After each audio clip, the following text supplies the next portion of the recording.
당신이 찾던 무서운 이야기 고비의 TV.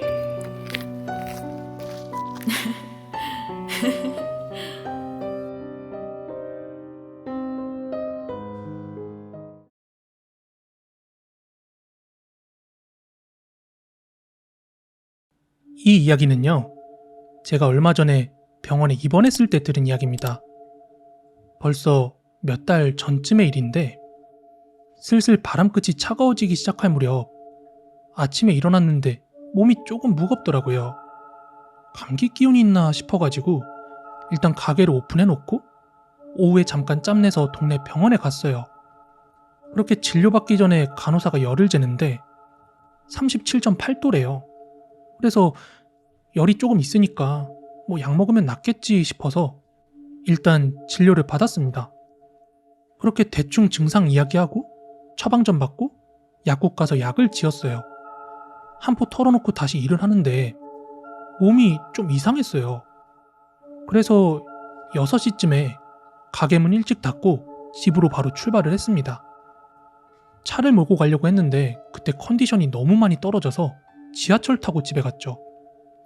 1시간 정도 걸려서 집에 도착한 후에 약을 한 포 더 털어넣고 일찌감치 누웠는데 열이 안 내려서 빨리 자야겠다. 그래, 잠이 보약이지. 이렇게 생각하면서 누워서 뒤척이고 있는데 증상이 점점 더 심해지더라고요. 오죽했으면 안방에서 자던 엄마가 제 신음을 듣고 들어와 보시더니 야, 너 응급실 가야겠다 이렇게 말씀을 하시더라고요. 저는 태어나서 한 번도 응급실 안 가봤는데 아이, 감기 가지고 무슨 응급실이야, 괜찮아 이러면서 고집을 부렸어요. 그때가 한 새벽 4시쯤?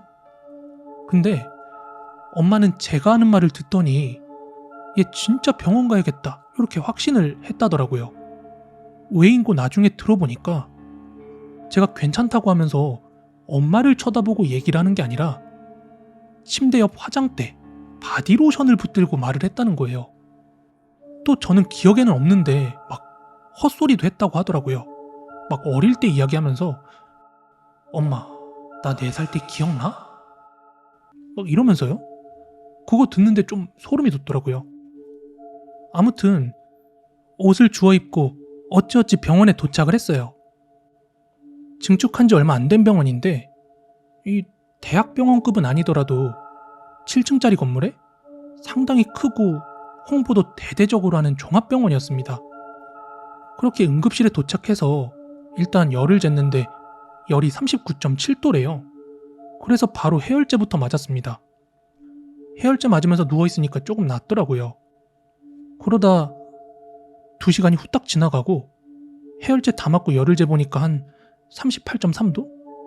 그 이하로는 더 이상 체온이 안 떨어지는 거예요. 그래서 뭐 플루 검사도 하고 피도 뽑고 검사를 했는데 뭐 플루는 아니었고요. 피 검사 결과 염증 수치가 너무 심해서 감염증에 의해서 그런 거래요. 하여 저는 6인실 병실에 입원을 하게 되었습니다. 입원을 하고 나서도 열이 너무 심하다 보니까 계속 비몽사몽했는데 뭐 여러 가지 강한 약들을 정맥주사로 놓고 나니까 열도 좀 떨어지고 괜찮아졌어요. 그렇게 좀 살만해져서 누워 있었는데 한 밤 10시 좀 넘었나? 제 옆자리 아저씨 자리에 사람들이 병문안을 와 있더라고요. 그렇게 쓱 보니까 부인이랑 엄마가 온 것 같았어요. 아저씨 나이가 한 40대 정도 되어 보이니까 아마 엄마라는 사람은 적으면 60대? 아니면 칠순을 좀 넘었겠죠? 근데 참 재미있었던 게 이 아저씨네 엄마가 병문안 와서 한다는 게 어릴 때 겪었던 무서운 얘기를 해주고 있더라는 거예요. 손주도 아니고 40 넘은 아들한테 무서운 얘기를 해주는 엄마라니 이 흔치 않은 상황에 저는 뒤척이는 척하면서 그 커튼 너머로 귀를 기울였어요. 근데 그 할머니가 제법 얘기를 구성지게 얘기를 하고 또 옆에서 며느리는 중요한 포인트마다 아이고 저런 막 이러면서 추임새도 잘 넣다 보니까 너무 재밌더라고요, 얘기가. 대충 기억나는 대로 얘기해보면 이런 얘기였죠. 할머니가 어릴 때, 그러니까 대략 60년 전쯤에 아직 전쟁의 상처가 나라 곳곳에 선명하게 남아있을 때였는데 할머니 집 앞에는 애기 터제라고 하는 고개가 하나 있었다고 합니다. 할머니는 보통 1시간 반씩 걸어서 학교를 다녔는데 이 애기 터제를 넘어가면 30분이면 될 거리였다고 했어요. 그런데 어쩐 이유에서인지 어른들은 그 애기 터제를 넘지 말고 삥 돌아다니라고 했다는 겁니다. 그러던 어느 날이었어요. 하교를 하고 집에 가는데 대체 그날따라 왜 그런 건지 그렇게도 그 고개를 넘어가고 싶더랍니다.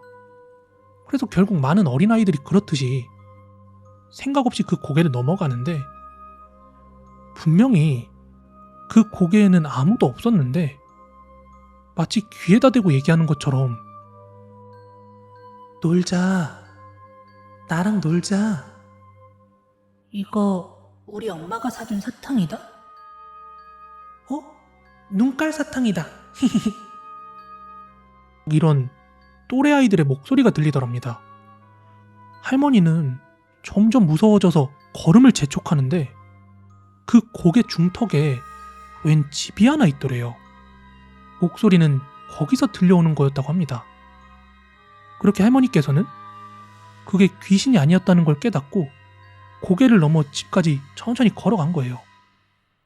근데 분명히 해가 중천일 때 출발을 했는데 집에 도착하고 나니까 벌써 천지가 깜깜해져 있었고 엄마며 삼촌이며 다 이 할머니를 찾아서 막 동네를 헤매고 있었다는 거예요. 그러니까 이 할머니가 무언가에 홀린 거죠. 그렇게 나중에 그 할머니의 어머니께서 얘기를 해주는데 그 고개 중턱에 있는 건 집이 아니라 화장터라 하더랍니다. 그것도 애기들 시체 태우는.